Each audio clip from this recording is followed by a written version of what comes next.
2010 Constitution appreciates Kenya's governance history. The banning of the Kenya People's Union (KPU) and the subsequent arrest of its leaders, including Oginga Odinga, laid bare executive accumulation of power post-1963, which exercised authoritarianism in the pretext of stability. Whilst the repeal of Section 2A of the old Constitution in 1991 made Kenya a multi-party democracy, the struggle for a new constitution ended in 2010. The Court of Appeal this week started hearing the Building Bridges Initiative case that pits legal representatives in a case that's likely to test the stretching of the elasticity of the country's judiciary. Tonight we discuss the 2010 Constitution and what it takes to amend the document dubbed as one of the most eloquent, transformative and transparent. The first theory is that this was an initiative by one Dennis Waweru and Junet Mohammed.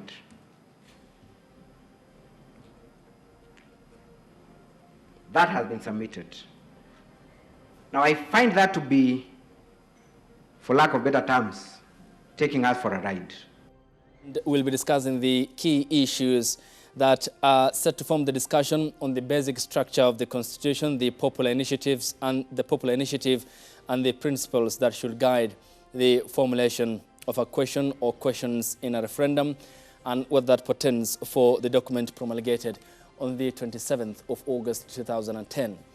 The Third Way Alliance Party has defended the High Court judgment by declaring the Building Bridges Initiative BBI as constitutional on grounds that it was initiated by the executive under President Uhuru Kenyatta.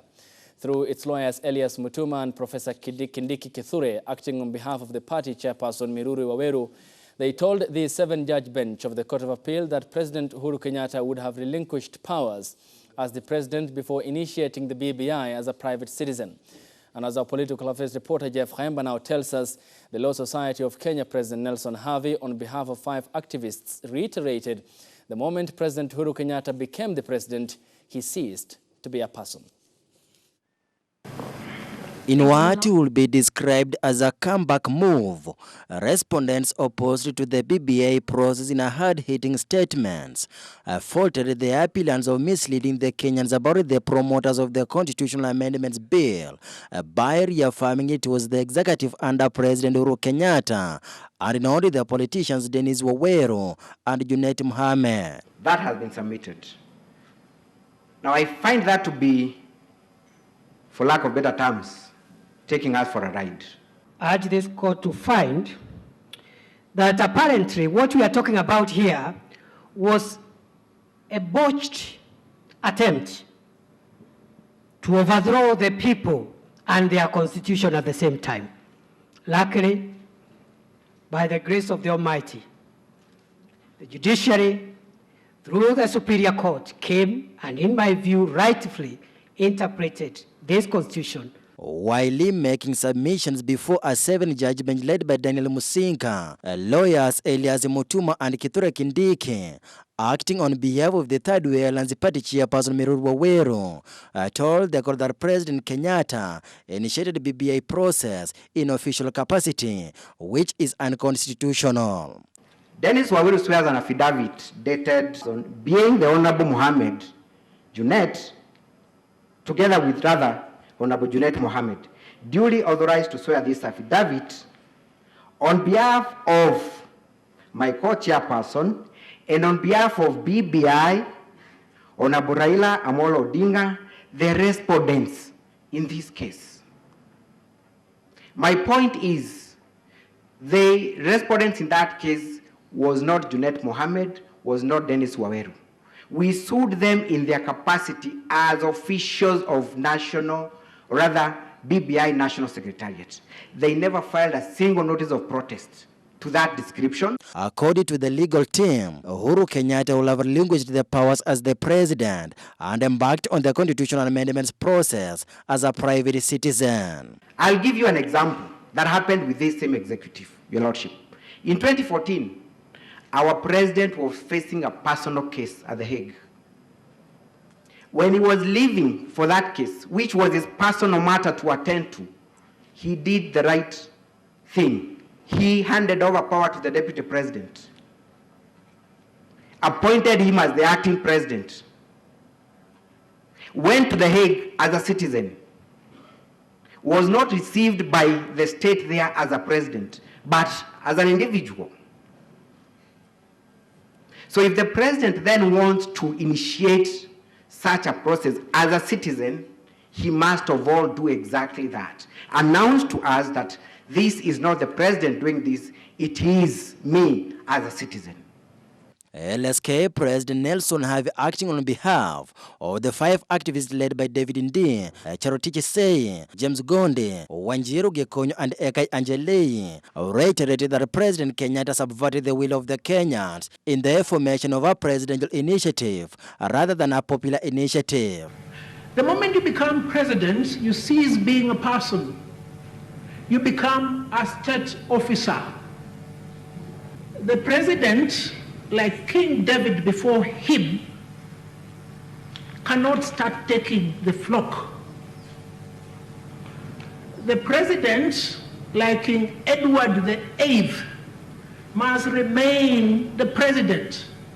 If he wants to engage in the affairs of other lesser mortals, then he must abdicate. The lawyers also outlined the reasons why the basic structure of the Constitution cannot be altered, with the lawyer Mutomi Thiangol expressing BBI as a big monster. On matters about signature collection, lawyer Estangawa told the court the electoral body IBC flouted the law by verifying the more than 1 million signatures manually, despite possessing a biometric system to ascertain the authenticity. Taxpayers pay for the work of the commission. Taxpayers pay for the biometric voter registration. It cannot lie in the commission to come and admit that it does not have that which it says in the act is a unique identifier when we have a biometric voter registration system. The Court of Appeal is in the home stretch, listening to the BBI case, and by Friday, it shall wind up the proceedings before they retreat to write the judgment. Reporting for Ebru TV, I'm Jeff Haemba. And the next story is on the Building Bridges initiative, in which the majority of Kenyans are opposed to the Building Bridges initiative and are likely to vote no if a referendum were to be held today. A survey by a leading research firm in the country established that 31% of Kenyans will vote no in a BBI referendum, while only 19% will vote for the bill. And as Winnie Lubembe now tells us, political affiliations also influence the respondents' view on the BBI, with those aligned to the Jubilee Party remaining lukewarm across the country. The latest survey by pollster TIFA revealed that 31% of the 1,500 polled said they'd vote no. Despite the BBI largely being popularized, 14% of the people are still undecided. Most positive are residents of Nyanza, but even there, only half of them say unequivocally yes. And those who are least enthusiastic about making any constitutional changes between now and the election are residents of Central and then Northeastern. Asked why they'd support or reject the proposed changes, 27% cited increased budgetary allocation to counties, 11% cited creation of the Ward Development Fund, 8% creation of 70 new parliamentary constituencies, while 7% creation of position of Prime Minister and 2 Deputy Prime Ministers. Those who voted no cited the budgetary allocation to counties, again, 9%. The creation of 70 new constituencies, 8%. Small numbers. 17% said there's nothing that I'm not happy with. But then again, 38%, more than 1/3, couldn't give an answer. The survey, which ended last Monday, revealed that BBI has more support among members of ODM with 59%, compared with Jubilee and UDA at 25% and 9% respectively. Jubilee supporters are kind of in the middle. That is, it seems that more of the ODM supporters would at least like to salvage some of the work that was undertaken by the BBI steering committee and so on, all of the submissions that came in, rather than give up on everything. 29% think that President Uhuru Kenyatta's motive of the bill is to influence or control the 2022 presidential election, 14% to encourage or build national unity, while 8% to try and make the next president powerful. On the other hand, 50% of the respondents' opinion on ODM leader Raila Odinga say his motive is to increase his chances of being the next president, 13% to encourage or build national unity, and only 3% think it's to fix or correct certain errors in the 2010 Constitution. TIFE research analyst Tom Wolf, however, noted that there has been a drop since December in the proportion of Kenyans who would vote yes to approve the BBI reform package in a referendum. Uzuri wake niliposoma inafaidi mwananchi mwanzo ile 35% ambayo inaenda kwa counties. Hiyo itasaidia mwananchi. Hakuna faida. Kama sasa kama sehemu ya kwetu. Sipatie kama huko Bobasi. Sipakate. Wakae majoka Bobasi chaje na bora waongeze. Kila mahali waongeze. Lakini sasa kama waongeze sasa iko nini? Hakuna kitu. Bihai Mheshimiwa Rais amefanya vizuri kwa kukumbuka wanyonge wakiwa wanashirikiana na wenzake, ya kwamba tubadilishe Kenya iwe mpya, tuachane na mambo ya ile ilikuwa ya kitambo ya analog. Siwezi 40 years all no, sababu kitu ya kwanza sijaelewa hiyo chenye na 40 ni nini. So siwezi 40. Lazima kwanza nijue ni nini hiyo navotia. Mambo ya BBI ni ngumu kwa sababu saa hii Wakenya wamefinyika na maisha. Number 1, hatujui BBI hapo ndani ya BBI ni nini inasema. Watu wengine hatujawahi pata hizo vipengee yenye ilipitishwa, ama ni mzuri ama ni mbaya, tusome kwanza. The study, which involved different respondents in December and June, had a margin error of plus or minus 2.53%. As Kenyans await the Court of Appeal's ruling on the BBI, a number of them say it is not only important to decide whether to vote yes or no, but also be given multiple choices for them to decide what sections to support or not. Winnie Lubembe for Ebru TV.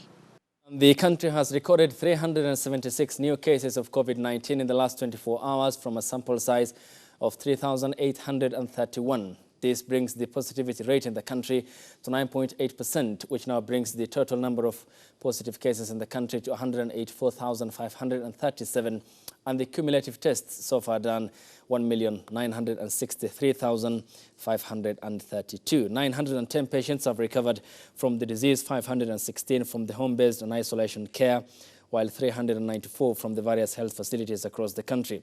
The total number of recoveries in the country stands at 126,594, with 91,514 from the home-based care and isolation centers, while 35,080 from various health facilities across the country. On a sad note, the country has lost 6 patients to the disease in the last 24 hours, all of them being left deaths recorded by the Minister of Health arising from the conducting facility recording audits on diverse deaths in the months of April and June 2021.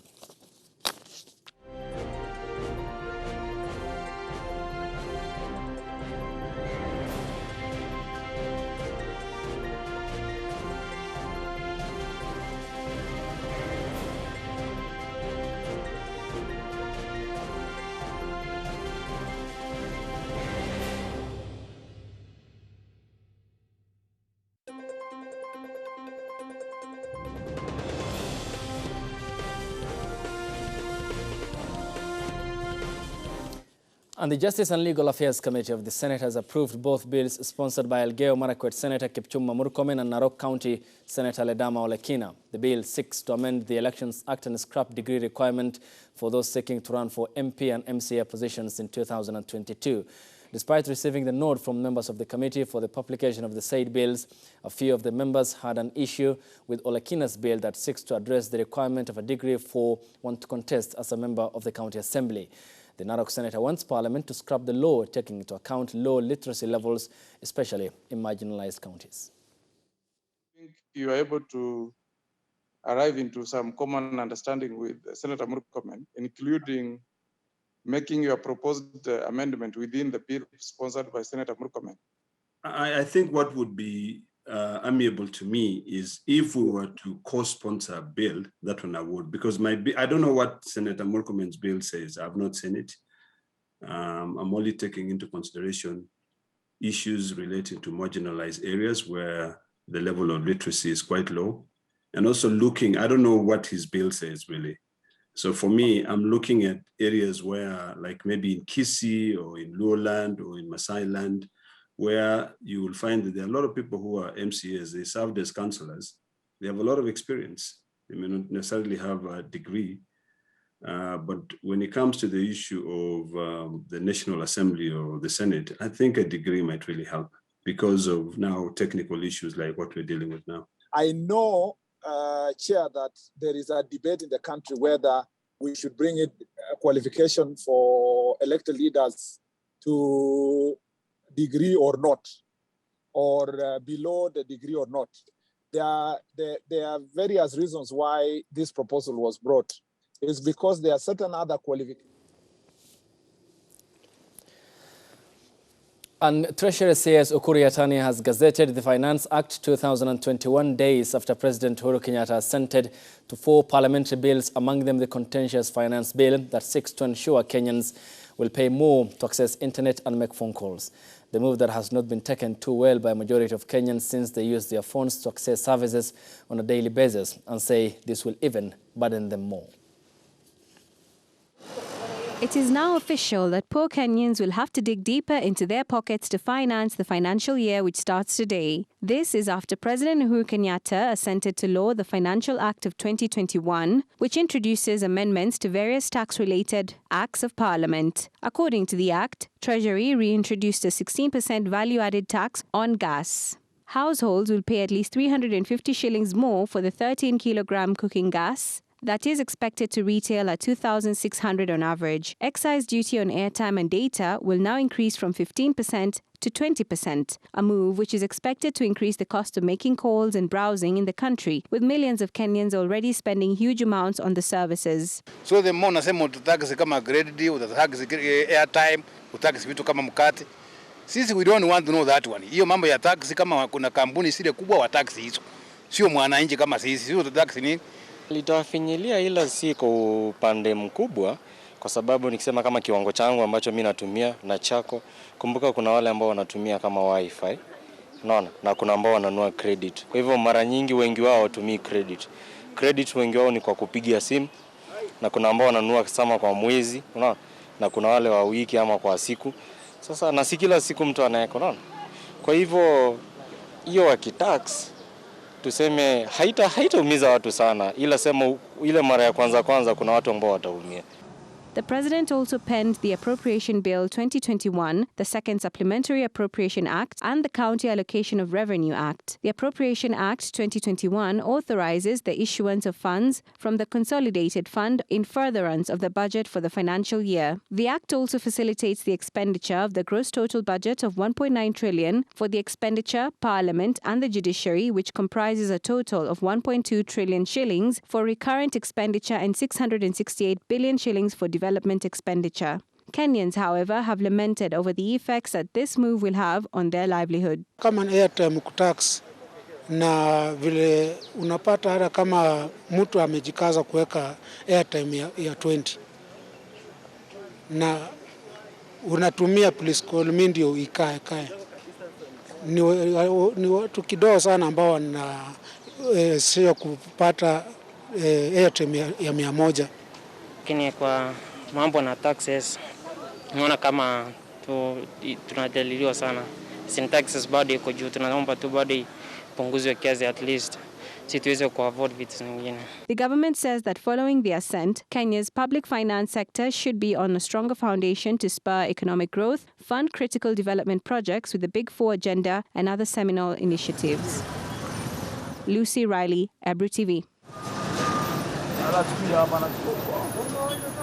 And Deputy President Dr. William Ruto now says the Jubilee government is served as the deputy head has not been successful in the war against corruption because state agencies mandated in the fight against corruption use their powers to persecute dissenting voices. Dr. Ruto, seemingly hitting out at President Uhuru Kenyatta, says the criminalization of politics is costing the nation too much. The fight against corruption will succeed the day we remove ethnic or political lenses and we prosecute corruption as corruption. The day we avoid the weaponization and criminalization of politics or political opinion and using the criminal justice system to try and blackmail and intimidate people on matters to do with politics. That is the day we will succeed with the fight against corruption, when we stop that nonsense. And a breast cancer patient from the county of Kisii is struggling with a cancerous wound on one of her breasts that has reopened afresh, prompting urgent medical care. Aska Nyaboke Mombo says her current condition has been complicated after missing out 18 therapy sessions and drugs for 3 months due to lack of funds. Milia Kisenya with more on that story.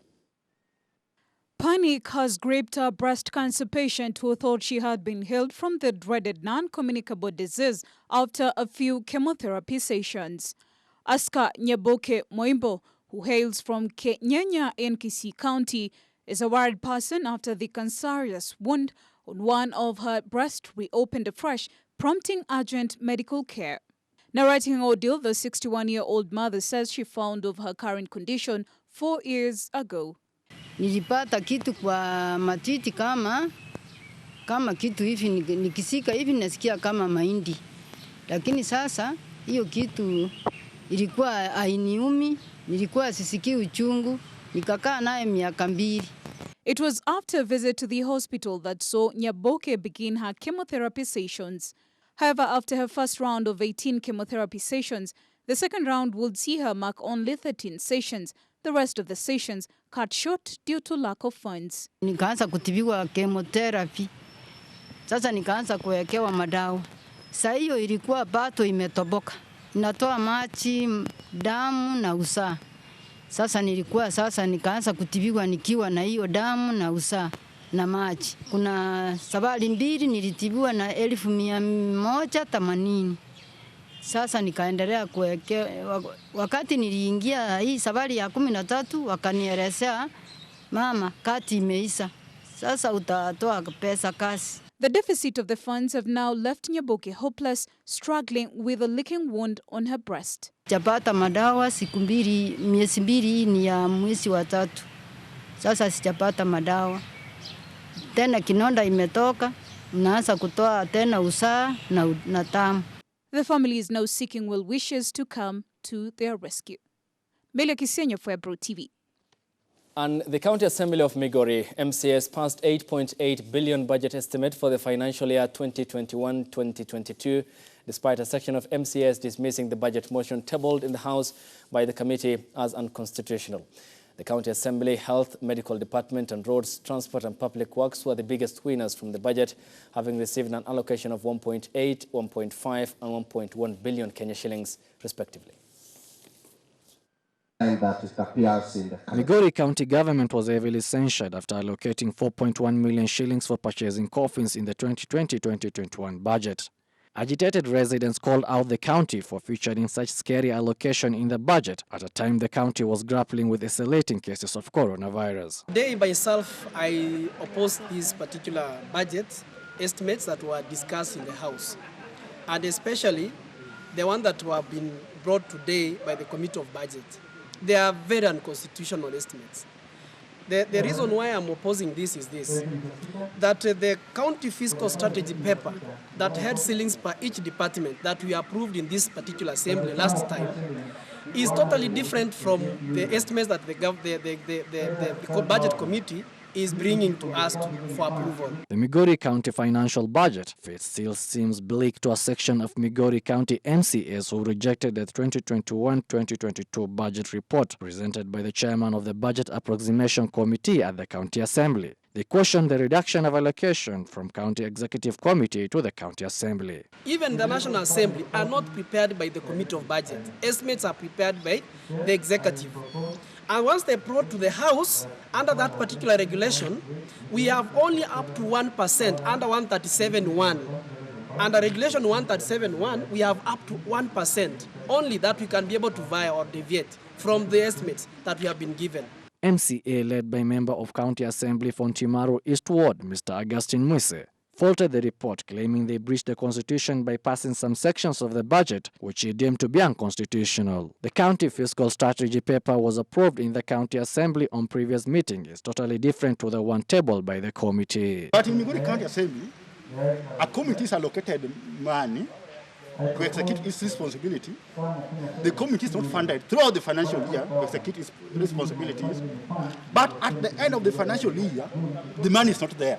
The money that was allocated for it and dispersed to execute the responsibilities that are assigned to that particular committee is not there. So where does the money go? The same sentiments were echoed by his colleague, Alex Jaoko Akugo, who faulted continued allocation of funds to committees every financial year and is never used prudently by the said committees. The overall county government development budget is 2.9 billion shillings, total recurrent of 5.8 billion, a total operation budget of 2.9 billion, and a total of 2.8 billion budget for county operations. Reporting for Ebru TV, I'm Abdurrahman Yusuf.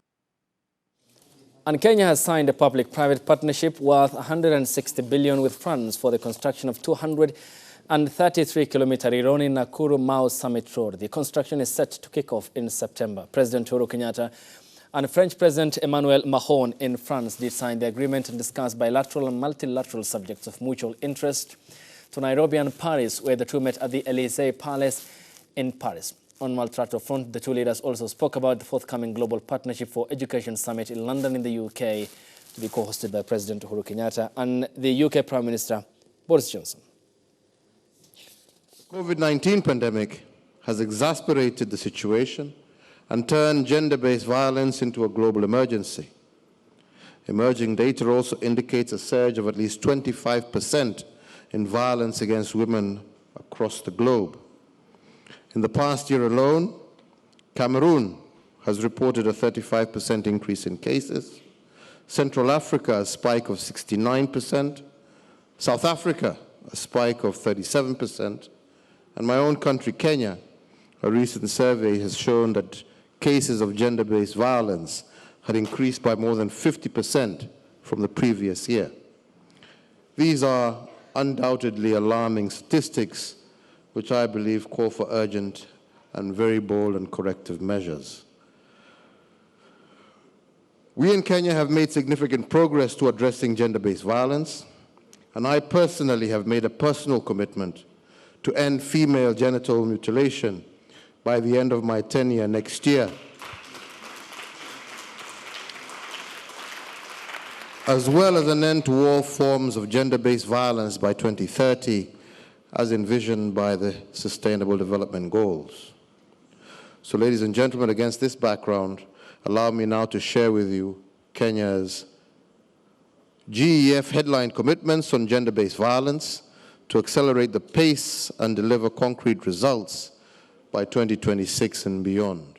And we come to a close here on the Primetime News. Coming up next in about 2 minutes' time is News Compass. We discuss the Constitutional Amendment Process 2010 and of course, the starting of the process at the Court of Appeal by parties either opposing or are in support of the Building Bridges initiative. We also take the account of my panel after the short break here in regards to succession politics of 2022 and the degree requirement as proposed in a bill by Senators Kipchumba Murkomen, Elgeyo Marakwet County, and his counterpart from Narok County, Ledama Olekina, after the break here on the broadcast.